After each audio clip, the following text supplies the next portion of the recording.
For the titans of industry who walked the gleaming marble floors of the Aethelred Tower in downtown Chicago, he was less than a ghost. He was a function, a pair of hands, ensuring their world remained spotless. Adam Sterling, the night janitor, was invisible.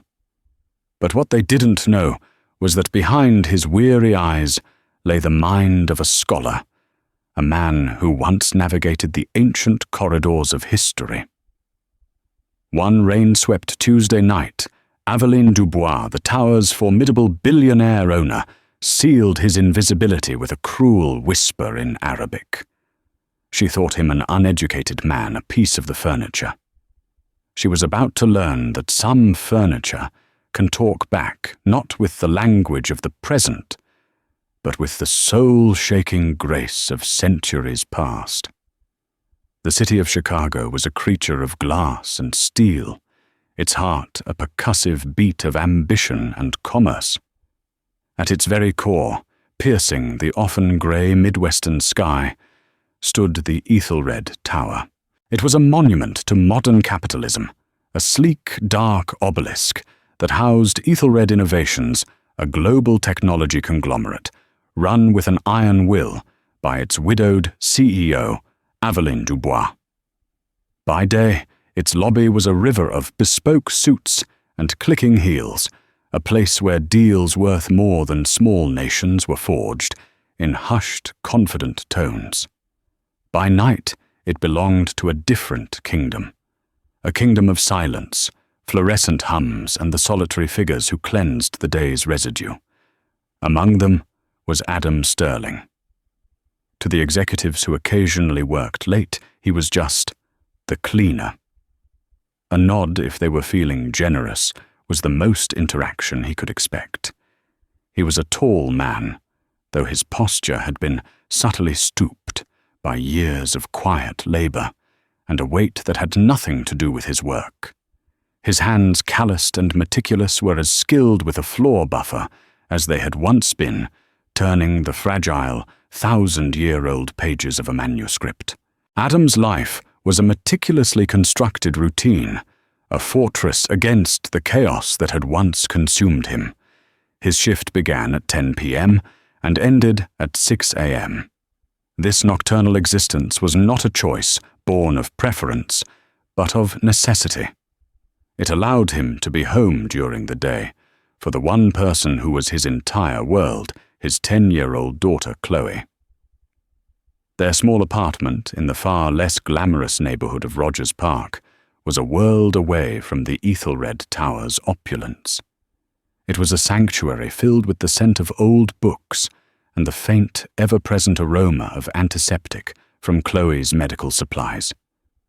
Chloe was a bright, fiercely intelligent child, with eyes that held a wisdom far beyond her years, a wisdom forged in the crucible of chronic pain. She suffered from a severe, aggressive form of juvenile rheumatoid arthritis. Some days were good days, filled with laughter and sketches of fantastical creatures. Other days, she could barely move her small joints, swollen and inflamed her face, a pale mask of stoicism. Adam's meager salary from the cleaning contractor, supplemented by the occasional freelance translation of dry academic texts, was stretched to its breaking point. Every dollar was allocated rent, food, utilities, and the co-pays for Chloe's mountain of medications and physical therapy sessions. The insurance provided by his employer was basically a cruel joke that covered just enough to keep them from complete financial ruin, but not enough to access the experimental treatments her specialists whispered about. These treatments were their El Dorado, a mythical city of gold that lay tantalizingly out of reach. So Adam worked. He scrubbed floors, polished brass, and emptied the trash of people who earned more in an hour than he did in a month. He did it without complaint, with a quiet dignity that was his last remaining armor. As he moved through the silent, cavernous offices of Aethelred Innovations, he was a silent observer of a world he no longer belonged to. He saw the family photos on desks, the remnants of celebratory cakes in break rooms, the stress ball imprints on expensive leather chairs. He saw the ghost of his former life in the law library on the 45th floor, its shelves groaning with legal tomes. He would sometimes run a hand over their leather spines, a pang of longing echoing in his chest. Before the accident, he had been Dr. Adam Sterling, an associate professor of Middle Eastern history and Semitic languages at the prestigious University of Chicago. He was a rising star in his field, a man whose passion was deciphering the past through the intricate dance of language. His wife, Helen, a vibrant architect, had been the architect of their future. They had a life filled with academic debates, weekend trips to the country, and the boundless joy of raising their daughter. Then came the screech of tires on a rain-slicked road. A drunk driver had run a red light. Helen was gone in an instant.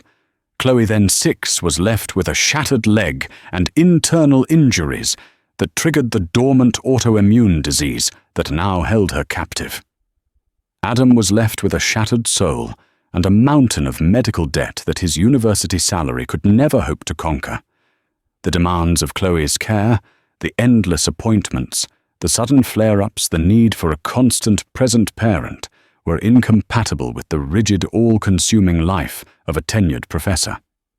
So he had walked away from it all. He traded his tweed jacket for a janitor's uniform, his lecture halls for empty offices, his academic prestige for anonymity. It was a sacrifice made without hesitation. For Chloe, he would become invisible to the world. Aveline Dubois, on the other hand, was anything but invisible. She was the sun around which the Aethelred Tower orbited. A woman of sharp angles and sharper intellect, she had taken over the company after her husband Richard had died of a sudden heart attack 2 years prior. Richard, the son of a Lebanese immigrant, had been the visionary, the warm heart of the company. Aveline was the strategist, the brilliant, ruthless mind. His death had not broken her. It had tempered her into something harder, more brittle. She drove herself and her employees with a relentless fervor, as if perpetual motion could outrun the grief that haunted the quiet moments. Her standards were impossibly high, her patience infinitesimally small. She saw kindness as a liability and sentimentality as a fatal flaw in the brutal calculus of business. The employees feared her, respected her, but no one could claim to like her. She lived in the penthouse atop the tower, a gilded cage from which she looked down upon the city, a queen in self-imposed exile. Her life was her work. It was all she had left. Adam had only ever seen her in person a handful of times, a flash of Chanel, and a cloud of expensive perfume as she swept through the lobby flanked by assistants. To him, she was an abstract concept, the unseen force that signed the checks that eventually, through a long chain of contractors and subcontractors, paid for Chloe's medicine. He and Aveline Dubois occupied the same building every night, yet they lived in different universes, separated by a chasm of wealth status and experience. A chasm that seemed, by any rational measure, utterly unbridgeable. The rain that Tuesday night was relentless, a percussive drumming against the panoramic windows of the 80th floor conference room. Inside, the atmosphere was as cold and turbulent as the storm battering the city. Aveline Dubois sat at the head of a massive obsidian table, her face illuminated by the glow of a holographic display showing plummeting stock projections. Her jaw was tight, a small muscle twitching in a testament to her barely contained fury. Across from her sat 2 men representatives from a powerful Abu Dhabi investment fund. Their names were Mr. Al-Jamil and Mr. Hassan, and their faces were impassive masks of polite disappointment. The deal, a multi-billion-dollar partnership to develop a new generation of quantum computing, was falling apart. Aethelred's latest prototype had failed a critical stress test, a fact that had been conveniently leaked to the press just hours before this final meeting. The volatility is concerning Ms. Dubois. Mr. Al-Jamil said his English precise and accented. Our partners value stability above all else. It's a temporary setback. Aveline countered her voice dangerously low. A minor technical hurdle. My engineers are the best in the world. They will have it rectified within a week. A week can be an eternity in this market, Mr. Hassan murmured, steepling his fingers. We may need to reconsider the terms of our initial offer. The unspoken threat hung in the air, a lower valuation, a loss of controlling interest, perhaps even walking away entirely. For Aveline, this deal was more than just money. It was Richard's dream project, the culmination of his life's work. Its failure would feel like losing him all over again. The meeting dragged on a slow, agonizing dance of corporate brinkmanship. Aveline's frustration mounted with every polite evasion, every non-committal phrase. Her composure, normally a fortress of ice, was beginning to crack. Outside the soundproofed glass doors, Adam Sterling pushed his cart of cleaning supplies. It was 11:30 p.m. The 80th floor was his last stop before his lunch break. He worked with an ingrained efficiency, his movements quiet and economical. He emptied the waste bins in the surrounding cubicles, his presence as unobtrusive as the gentle hum of the building's ventilation system. He knew a high-stakes meeting was happening. He could feel the tension radiating from under the conference room door. It was none of his business. His job was to erase the day's traces, not to be a part of them. Finally, the conference room doors opened. The two investors emerged, bowing slightly. We will be in touch. Ms. Dubois. Mr. Al-Jamil said, the finality in his tone, a clear defeat for Aveline. She watched them walk to the elevator, her posture rigid.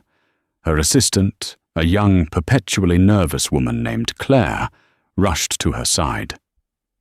Ms. Dubois, perhaps we can salvage this in the morning call. Aveline cut her off with a sharp wave of her hand.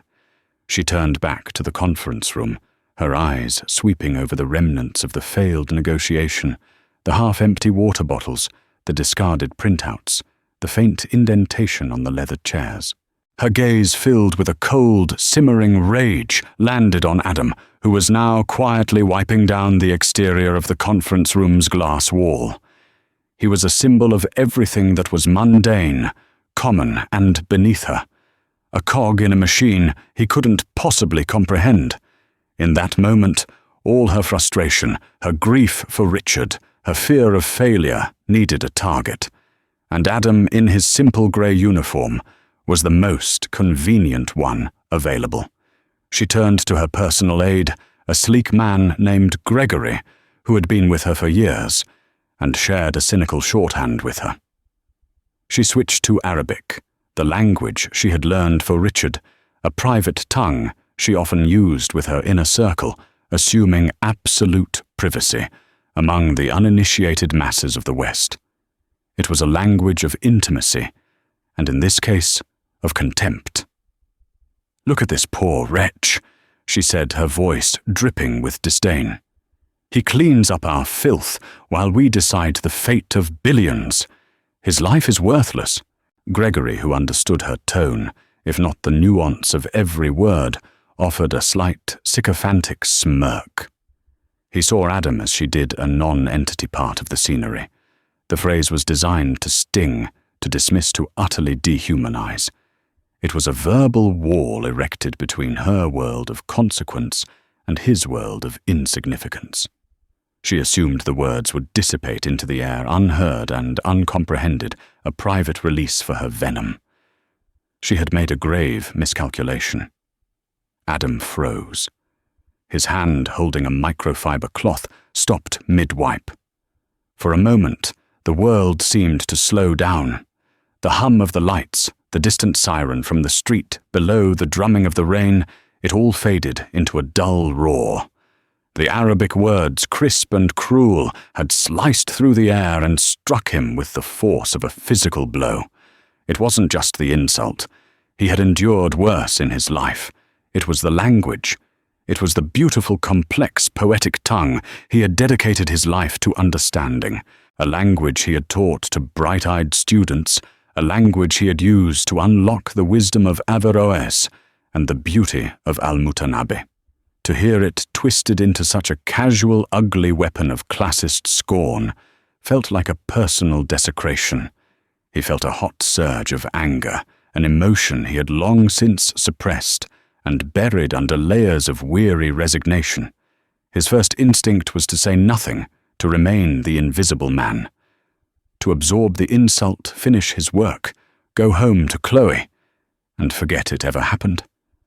That was the path of survival, the path he had chosen. But then something else stirred within him. It was the ghost of the man he used to be. The scholar, the professor, the man who believed that language was a bridge, not a bludgeon. The man who knew that a well-chosen phrase could be more powerful than a sword. He thought of Chloe, of the dignity he tried to model for her every single day in the face of their struggles. To let this pass felt like a betrayal, not just of himself, but of the values he hoped to instill in her. He slowly, deliberately turned from the glass wall. His movements were no longer those of a weary janitor. There was a subtle shift in his bearing, a straightening of his spine. He looked directly at Aveline Dubois, his gaze clear and steady. The poor wretch was about to speak. Silence stretched taut in the hallway. Aveline Dubois, caught off guard by the janitor's direct gaze, felt a flicker of annoyance. She expected him to avert his eyes, to shrink back into the shadows where he belonged. The look on his face was not one of fear or confusion. It was one of profound, quiet contemplation, an expression she was more accustomed to seeing on the faces of academics or philosophers, not the man who cleaned her toilets. Her aide Gregory took a half step forward, ready to dismiss Adam with a sharp word. But before he could speak, Adam opened his mouth. The words that emerged were not in English. They were in a flawless classical Arabic, the Fusha, the language of poetry and the Quran. His accent was perfect, his tone not angry or defiant, but resonant with a deep, sorrowful authority. It was a voice that seemed to carry the weight of libraries, the dust of ancient cities, the wisdom of forgotten scholars. The labor done with love uplifts the soul, while the gold harvested with greed weighs it down until it drowns. He held Eveline's gaze for a second longer, a universe of meaning passing between them in that brief moment. Then he gave a slight, almost imperceptible nod, turned back to the glass wall, and resumed his work as if nothing had happened. The spell was broken. The effect on Aveline was instantaneous and profound. It was like a lightning strike in the sterile, climate-controlled hallway. Her own Arabic, though fluent, was the modern functional language of business and casual conversation learned from her late husband. His was something else entirely. It was resonant and lyrical, a relic from another time. The phrase wasn't a direct insult back at her.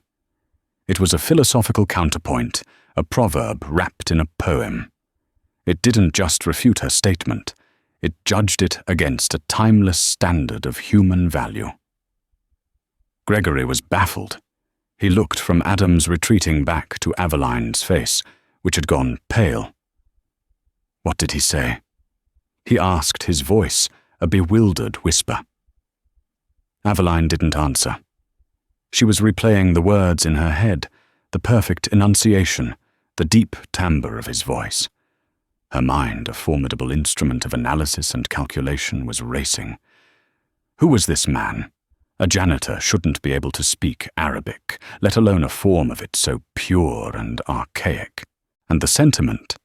It was a direct, elegant arrow aimed at the heart of her own bitter materialistic worldview. It was something Richard might have said. The thought was so jarring it made her feel unsteady on her feet. The two investors, Mr. Al-Jamil and Mr. Hassan, had been waiting for the elevator. Its doors had not yet arrived. They had been standing far enough away not to hear Aveline's initial insult, but Adam's resonant reply had carried clearly down the marble corridor. They both turned, their impassive expressions replaced by ones of undisguised astonishment. Mr. Al-Jamil, an elder statesman of finance, who also held a degree in classical literature, walked slowly back towards Aveline, his eyes fixed on Adam.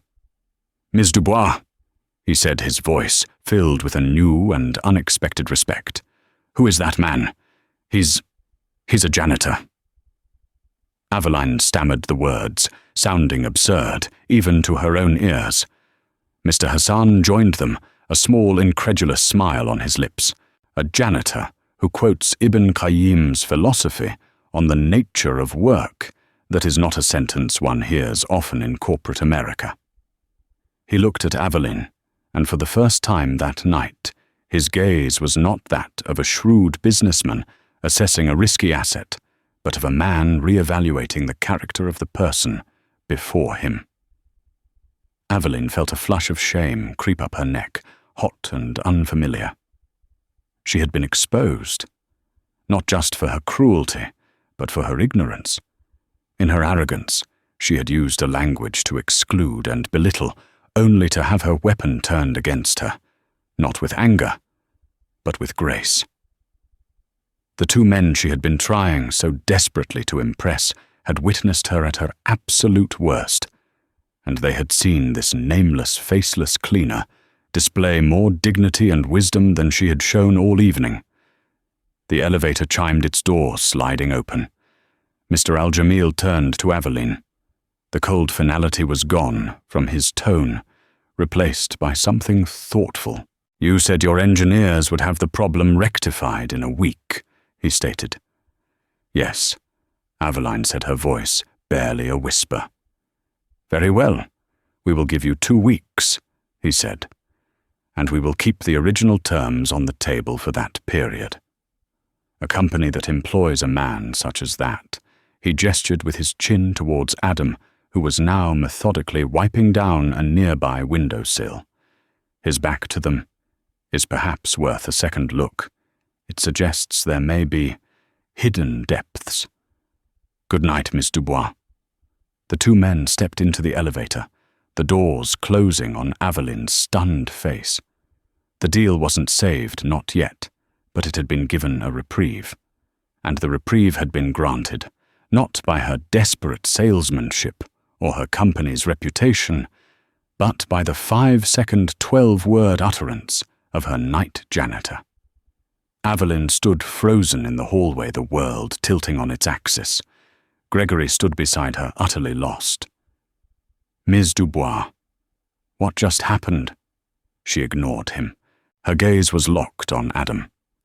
He finished his work on the windowsill, collected his cloth, and began to push his cart down the hall towards the service elevator. His posture, once again, that of a simple, tired working man. He was becoming invisible again. "Stop!" Aveline commanded, her voice sharp and loud in the silent corridor. Adam stopped, his back still to her. "Turn around," she ordered. Slowly Adam turned. His face was impassive, betraying nothing. The scholar was gone again, replaced by the janitor. Aveline walked towards him, her heels clicking an angry, uncertain rhythm on the marble. She stopped a few feet away, studying him, as if seeing him for the first time. The worn uniform, the tired lines around his eyes, the calloused hands. Nothing about his appearance matched the voice she had heard. "Who are you?" She asked the question, raw and stripped of its usual authority. It wasn't a demand from a CEO to an employee. It was a question from one human being to another, a plea for understanding in the face of an utter and complete mystery. Adam looked at the formidable woman before him. The anger and adrenaline that had fueled his retort had subsided, replaced by a familiar weariness and a new, unsettling sense of dread. He had broken the cardinal rule of his existence. he had allowed himself to be seen. Invisibility was safety. To be seen was to be vulnerable, and vulnerability was a luxury he and Chloe could not afford. "My name is Adam Sterling, ma'am," he replied, his voice back to its quiet, deferential default. "I work for the custodial services contractor." "Don't play games with me." Aveline snapped her composure, returning in a wave of impatient authority. The mystery was unnerving her, and she reacted to uncertainty with aggression. "Your name is not what I'm asking for. Who are you? Where did you learn to speak like that?" Adam's gaze flickered towards Gregory, who was hovering nearby, his eyes wide with curiosity. This was not a conversation to be had in a hallway. "Ma'am, with all due respect, I'm just here to do my job," he said, his voice low and even. He just wanted this to end. He wanted to retreat back into the anonymity that had been his shield for 4 long years. Aveline saw his hesitation and the glance towards her aide. She was a master at reading people in boardrooms, and she recognized the desire for privacy. She also knew she would not get the answers she sought here under the fluorescent lights with an audience. "Gregory, go home," she commanded, without looking at him. "But, Ms. Dubois, your car. I'll call for it myself. Go." Gregory, looking both disappointed to be missing the drama and relieved to be escaping her unpredictable mood, nodded and scurried towards the elevators. When they were alone, the silence returned heavier this time. "My office," Aveline said. It was not a request. "Now." She turned and strode towards the private elevator that led directly to the penthouse suite she used as both her home and her command center. Adam stood for a moment, his heart pounding. Refusal was not an option. He felt a grim sense of inevitability as he abandoned his cart and followed her, the soft swish of his uniform trousers a pathetic sound against the sharp click of her heels. The elevator ride was a silent, tension-filled ascent. Adam had never been above the 80th floor. As the numbers climbed, he felt like he was ascending to a judgment. The doors opened directly into a vast, minimalist space. One wall was entirely glass, offering a breathtaking, godlike view of Chicago glittering below. The room was decorated in shades of charcoal, silver, and white, furnished with stark, modern pieces that looked more like art installations than furniture. It was as beautiful and cold as the woman who inhabited it. Aveline walked to a sleek bar and poured herself a glass of water, her hand not quite steady. She did not offer him one. She gestured to a severe-looking leather chair opposite her massive desk. "Sit." Adam remained standing. "I'd prefer not to, ma'am. My uniform." "I don't care about your uniform," she cut in, her voice sharp. "I care about the man who is wearing it." "Sit down." He reluctantly complied, perching on the edge of the chair. It felt alien and wrong, like a crow trying to sit on a throne. Aveline took a seat behind her desk, the vast expanse of polished wood a barrier between them. She fixed him with an intense, analytical stare. "Let's try this again. Where did a janitor learn to quote classical Arabic philosophy?" Adam sighed a deep, weary sound. The truth felt like a ghost he was about to resurrect. "I wasn't always a janitor," he said quietly. "That much is obvious. What were you?" "I was a professor." The single phrase hung in the air between them. Aveline's eyebrows shot up. This was not what she had expected. A disgraced diplomat, perhaps, a translator fallen on hard times. But a professor? A professor of what? She pressed, leaning forward, her interest genuinely piqued. "Middle Eastern history and Semitic languages. My specialty was the linguistic evolution of the early Islamic Golden Age." The confession was out, and, with it, a piece of his old self seemed to click back into place. Aveline stared at him, reprocessing everything. The quiet man, the perfect, classical Arabic, the philosophical retort. It all suddenly shockingly made sense. You taught where? The University of Chicago. Adam said a familiar ache in his chest as he spoke the name. Aveline leaned back in her chair, stunned into a rare silence. The University of Chicago. Not some small community college, but one of the world's premier academic institutions. She knew its reputation well. Aethelred Innovations recruited heavily from its physics and engineering departments. What happened? She asked, her tone softening almost imperceptibly. The anger was gone, replaced by a burning, relentless curiosity. A tenured professor at the U of C doesn't just decide to start cleaning floors for a living. What did you do? Were you fired? A scandal? Adam's face tightened. The question probed at the rawest of his wounds. No, he said, his voice dropping so low she had to strain to hear it. My wife died. He explained it all, not with self-pity, but with the flat, factual tone of a man recounting a history that had happened to someone else. He spoke of the car accident, of Helen's sudden death. He spoke of Chloe's injuries and the subsequent diagnosis of her crippling arthritis. He described the all-consuming nature of her care, the daily physical therapy, the frequent hospital visits, the sudden agonizing flare-ups that required him to drop everything. A professor's life. It isn't a 9-to-5 job, he explained, looking out at the city lights, but seeing his past. It's research, publishing, conferences, university politics. It demands all of you. Chloe needed a father, not a part-time academic. And the medical bills? He trailed off, shaking his head slightly. My salary, the university's insurance. It wasn't enough. Not for the kind of care she needed. Not for the treatments that might actually help her. He finally looked back at Aveline. So I left. I took this job. The night shift allows me to be with her all day. The work is simple. It doesn't follow me home. It's anonymous. It was a practical solution.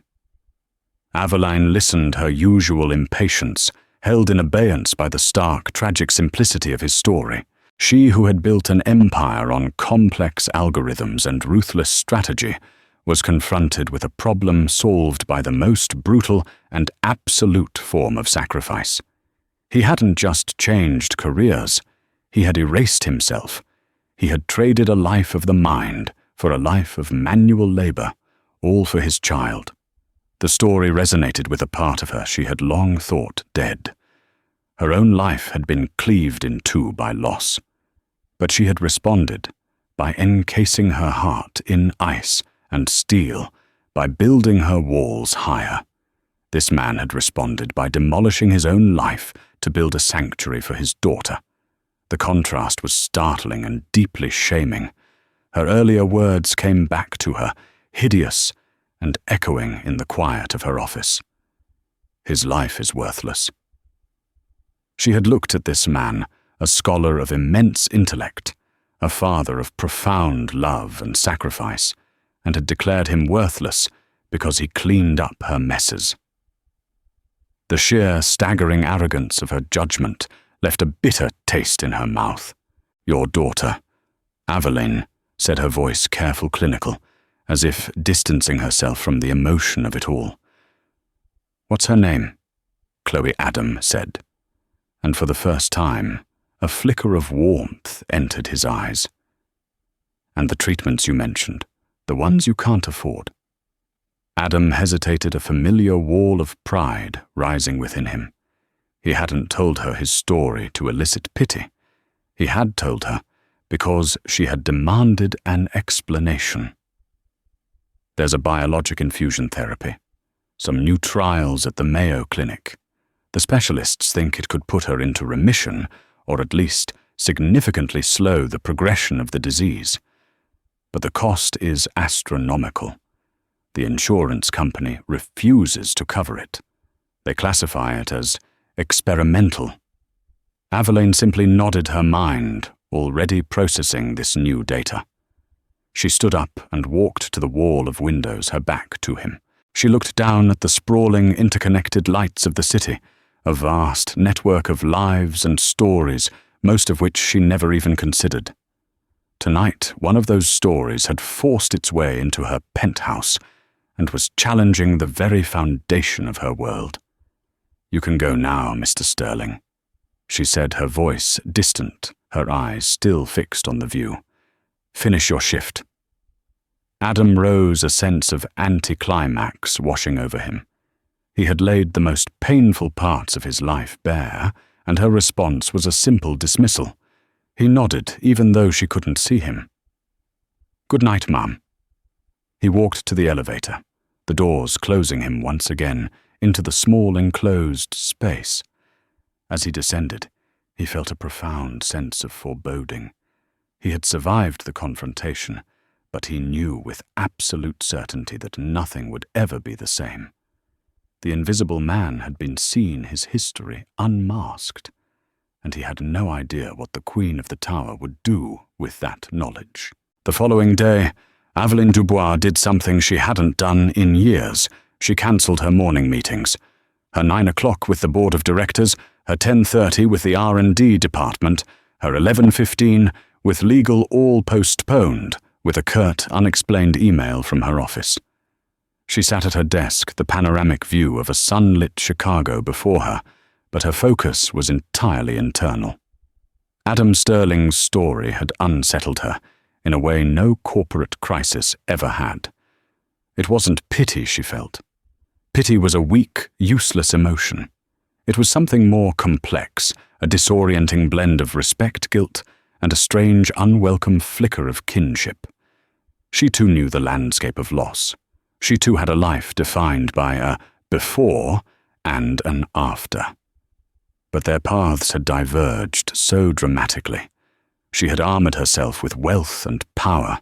He had stripped himself of everything. Her first move was characteristically efficient and unsentimental. She opened her secure laptop and hired the most discreet and thorough private investigation firm in the country, a firm she used for high-level corporate espionage and vetting potential board members. The target was not a rival CEO, but a janitor. The instructions were simple. Verify every detail of Adam Sterling's story. I want to know everything. His academic record, his wife's accident, his daughter's medical history. Absolute discretion is paramount. Within hours, the information began to flow into her encrypted inbox. It was all true. Dr. Adam Sterling, a summa cum laude graduate from Princeton, a PhD from Yale. A list of published articles in prestigious academic journals, glowing testimonials from former colleagues and students. Then the police report from the accident, a stark, factual account of the tragedy. And finally the medical files. A heartbreaking litany of Chloe Sterling's struggle, a list of failed treatments, and a detailed prognosis from her doctor at Lurie Children's Hospital. The file concluded with a strong recommendation for the very biologic therapy Adam had mentioned, followed by the cold bureaucratic stamp of the insurance denial. Aveline read it, all her icy composure slowly melting away to reveal something raw and vulnerable beneath. The data points on the screen coalesced into a portrait of a man's life, a life of brilliance and love, shattered by random chance. She saw the photo on his university staff page, a younger, smiling Adam, with his arm around a vibrant, red-haired woman, Helen. He looked happy, carefree, a man at home in his own life. The contrast with the haunted, weary man she had met in the hallway was staggering. Her thoughts turned to Richard. He had been a great admirer of history and philosophy. He would have been fascinated by Adam. He would have spent hours talking to him about ancient texts. Richard had always tried to temper her ruthless pragmatism with his own brand of humanism. He founded the Aethelred Foundation, the company's charitable arm, with the belief that their great wealth came with great responsibility. Since his death, Aveline had treated the foundation as little more than a tax write-off, a PR necessity she delegated and ignored. Richard would have been disappointed. The thought was a physical pang. In her grief, had she become the very thing he had always cautioned her against? A person who knew the price of everything and the value of nothing. Her words to Adam echoed in her mind. His life is worthless. She closed the laptop. An impulse, foreign and insistent, took hold of her. She needed to see. Data was not enough. She needed to understand the reality of their lives, the world her callous words had violated. She made a call to the head of Lurie Children's Hospital, a man who sat on one of her foundation's boards. She didn't explain why. She simply stated she would be visiting that afternoon to tour the rheumatology ward, part of her ongoing philanthropic evaluation. Later that day, dressed not in her usual power suit, but in a simple, elegant cashmere sweater and slacks, Aveline walked through the brightly coloured, deceptively cheerful halls of the children's hospital. The forced smiles of the staff and the bravery of the young patients were a stark contrast to the sterile, ambition-fueled corridors of her own tower. She found the physical therapy unit, and through a one-way observation window, she saw them. Adam was there on his knees on a padded mat. Before him sat a small, pale girl with large, intelligent brown eyes, Chloe. She was wincing in pain as a therapist gently stretched her swollen knee. Adam was murmuring to her, his voice low and encouraging his face, a mask of infinite patience and love. He was telling her a story, a grand tale of a clever princess who outwitted a grumpy dragon, not with a sword, but with a riddle. Chloe, despite her pain, was listening, a faint smile playing on her lips. In that moment, Aveline Dubois understood. She wasn't watching a failure. She was watching a hero. She was witnessing a love so profound that it made her own life, with its billions of dollars, its global influence, its penthouse views, feel utterly, shamefully empty. The gold that weighed down her soul, as Adam's proverb had so accurately described, felt heavier than ever. She left the hospital without speaking to anyone, her mission accomplished. The bridge of empathy, long since collapsed within her, had just had its first new stone laid. The next evening, Adam was summoned again. Not to the penthouse, but to the formal empty boardroom on the 80th floor. He entered with a sense of trepidation, expecting to be fired. He had become a complication, a loose thread in the tightly woven fabric of Aveline Dubois' world. People like her didn't tolerate complications. Aveline was waiting for him, standing by the windows. She looked different. The hard, aggressive edge was gone, replaced by a somber gravity. "Mr. Sterling," she began, turning to face him. "I have reviewed your daughter's medical situation." Adam stiffened. "You had no right." "Perhaps not." She conceded a shocking admission of fault from a woman who never admitted fault. "But I did it anyway. I have also spoken with the lead researcher of the clinical trial at the Mayo Clinic." She paused, letting the words sink in. Adam's mind reeled. The Mayo Clinic, the Aethelred Foundation. She continued, her voice formal, "has a discretionary fund for supporting cutting-edge medical research and providing grants for exceptional cases. We have decided to fully fund the cost of Chloe's treatment. All of it. The travel to Minnesota, the hospital stay, the infusions, the follow-up care. Everything will be covered." Adam stared at her, speechless.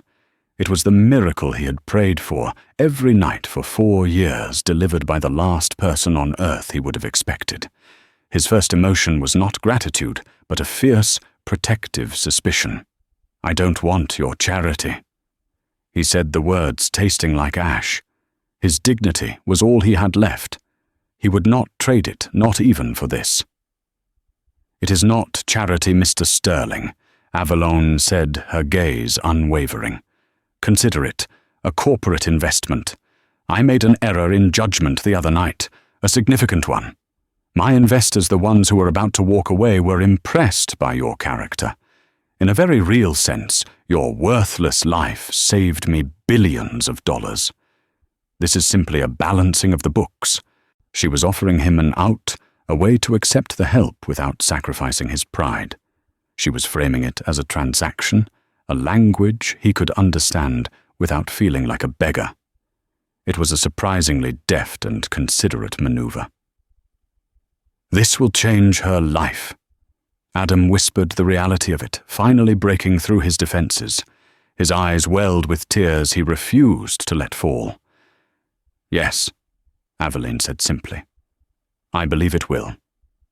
There was a long silence as Adam absorbed the immensity of her offer. It was a lifeline, a path out of the darkness. For Chloe, he had to accept. "Why?" He finally asked the question, filled with genuine bewilderment. "Why are you doing this?"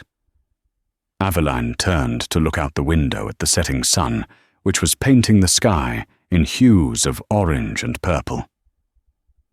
"My late husband, Richard, started our foundation." She said, her voice softer than Adam had ever heard it. "He believed that we had a duty to repair the world where we could. I haven't been very good at honoring that belief since he died."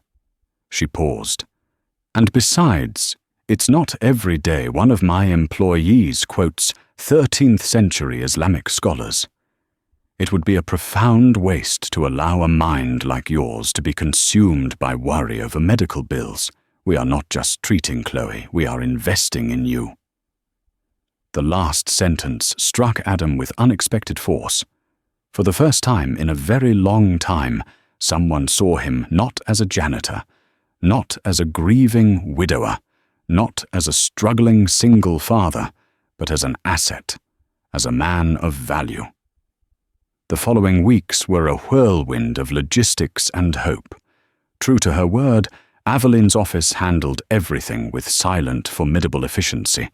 Flights to Rochester, Minnesota were booked. A suite at a long-term stay hotel near the Mayo Clinic was arranged. The hospital's financial office received a transfer from the Aethelred Foundation that cleared every potential administrative hurdle. For Adam, who was used to battling with insurance agents and hospital billing departments for every small procedure, it was a surreal experience. He had stepped through a looking glass into a world where problems were not obstacles, but simply items on a checklist to be resolved. Chloe was cautiously optimistic. She was old enough to understand that this was a significant opportunity, but also old enough to have been disappointed by promising treatments before.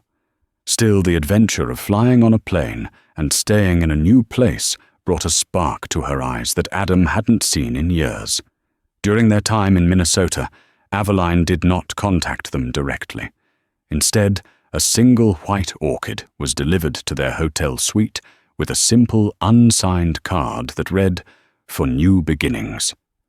It was a gesture of quiet support, devoid of the suffocating pity Adam had feared.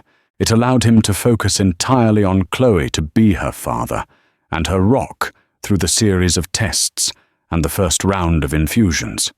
The effects of the treatment were not immediate, but within the first 2 weeks, there were small, miraculous changes. A morning where Chloe woke up with less stiffness, an afternoon where she was able to walk to the park without her leg brace, a day where her pain medication was reduced for the first time in her life. Each small victory felt like a tectonic shift in their world. The clouds of constant pain that had shadowed her childhood were beginning finally to part. When they returned to Chicago a month later, Chloe was a different child. The pallor was gone from her cheeks, replaced by a healthy flush. She moved with a newfound ease. The light had returned to her eyes. She still had a long road ahead, with regular infusions and monitoring, but for the first time, her doctors used the word remission as a real and achievable goal. Adam returned to his night shift at the Aethelred Tower, but something had fundamentally changed. The weight of financial despair had been lifted, and in its place was a profound sense of gratitude that was both liberating and unsettling. He was indebted to Aveline Dubois, a woman he still barely knew. He continued his work with the same meticulous diligence, but his mind, freed from its most pressing anxieties, began to stir from its long slumber. He found himself thinking about history, about ancient languages, about the academic puzzles he had once loved to solve. A week after his return, he was once again summoned. This time he was directed to a different floor, one he had never been to before. The 40th floor housed the Aethelred Foundation. Unlike the cold corporate aesthetic of the rest of the tower, this space was warm and inviting, with wood-paneled walls, comfortable seating, and display cases filled with art and cultural artifacts. Aveline was waiting for him in a spacious office that looked more like a university dean's study than a corporate suite. She gestured for him to sit in a comfortable armchair. "Chloe is doing well, I hear," she said, her tone professional, but not unkind. It's a miracle," Adam said honestly. "I don't have the words to thank you." "Good, that's not why I asked you here," Aveline said, getting straight to the point in her typical fashion. "Mr. Sterling, I have a business proposition for you." Adam waited, confused. "As I mentioned, my husband founded this foundation. His passion wasn't just giving away money. It was preservation, specifically the preservation of knowledge. One of his great unrealized dreams was a project to locate, digitally archive, and translate endangered manuscripts from the Middle East and North Africa texts, from private collections and conflict zones, at risk of being lost forever to time and war. She slid a thick, leather-bound proposal across the table. The title on the front read, "The Richard Dubois Legacy Project, an initiative for manuscript preservation." He wrote this proposal years ago. Aveline continued, a flicker of old grief in her eyes. "After he died, I shelved it.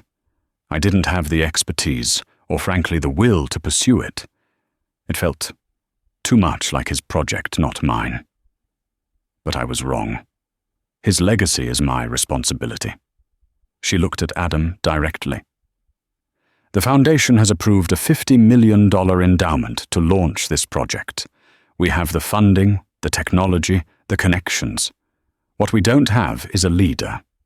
We need a director, someone with world-class expertise in Semitic languages, a deep understanding of the region's history, a passion for preservation, and the meticulous nature of a scholar.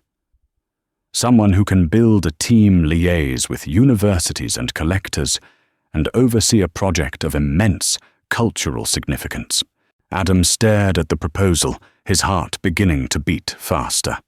He opened it, and his eyes scanned the detailed project outlines, the lists of target texts, the technological frameworks for digital archiving.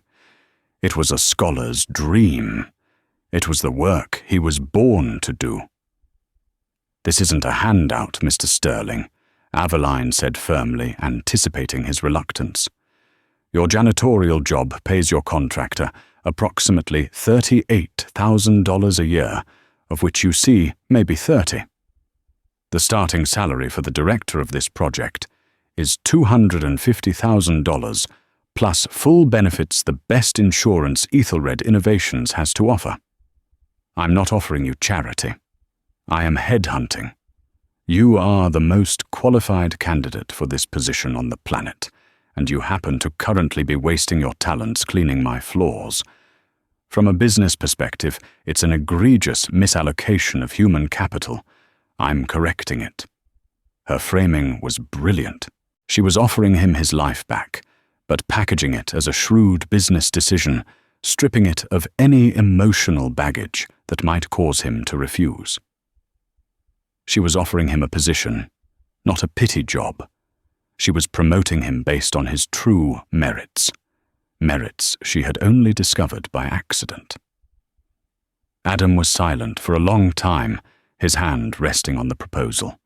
He thought of Chloe now able to attend school regularly, her future bright with possibility. He thought of the long, lonely nights spent pushing a broom, his mind starving for the intellectual nourishment it had been denied. He thought of his wife Helen, and how proud she would have been to see him return to the work he loved. This was more than a job offer. It was a resurrection. He looked up from the proposal, his eyes meeting Aveline's. The janitor was gone. The weary, defeated father was gone. In their place sat Dr. Adam Sterling, the scholar, his eyes alight with a passion that had been dormant for too long. "When do I start?" he asked. 6 months later, the 40th floor of the Aethelred Tower was a beacon of intellectual energy. The Richard Dubois Legacy Project, under the confident leadership of director Adam Sterling, was a resounding success. Adam, no longer the invisible man, haunting the tower's nights, moved with the quiet authority of a scholar in his element. Dressed in a professor's comfortable tweed, the weariness had vanished from his eyes, replaced by a vibrant passion for his work. He had assembled a brilliant team, and together they were rescuing priceless knowledge from the brink of oblivion. This new life offered a balance he had only dreamed of. His flexible hours allowed him to be fully present for Chloe, who was thriving. Buoyed by the success of her treatment, she was a happy, energetic girl who had traded hospital visits for art club and school friends. The constant shadow of pain had lifted, and for the first time, her future seemed limitless. Adam's transformation was not just professional. It was the holistic rebirth of a family. The project had also sparked a profound change in Aveline Dubois. Fulfilling her late husband's dream had rekindled a part of her she thought had died with him. She became a frequent visitor to the 40th floor, not as a calculating CEO, but as an engaged and curious partner. She found a new purpose in preserving history, a value that couldn't be quantified on a balance sheet. Her employees noticed the shift, a newfound patience, a softer tone. The foundation was no longer just a tax write-off. It was the heart of the company, and in nurturing it, Aveline was healing herself. One afternoon, she found Adam in his office, engrossed in a 10th century manuscript. He looked up as she entered, his smile easy and genuine. "Find something interesting. Director Sterling?" She asked, a hint of warmth in her voice. "Always," he replied, his eyes alight. "This philosopher argues that a society's true wealth isn't its gold, but the knowledge it preserves. He says to lose a book is to lose a soul." Aveline stood beside him, her gaze falling on the elegant Arabic script. It was the same language she had once wielded with casual cruelty, now transformed into a symbol of their shared purpose. "He was a wise man," she said softly, seeing not just ancient ink, but tangible proof of their second chances. Adam looked from the text to Aveline, his expression holding no resentment, only a deep, shared understanding. "It's remarkable," he said, "how a few words spoken at the right moment can change everything." They both knew he wasn't just talking about the manuscript.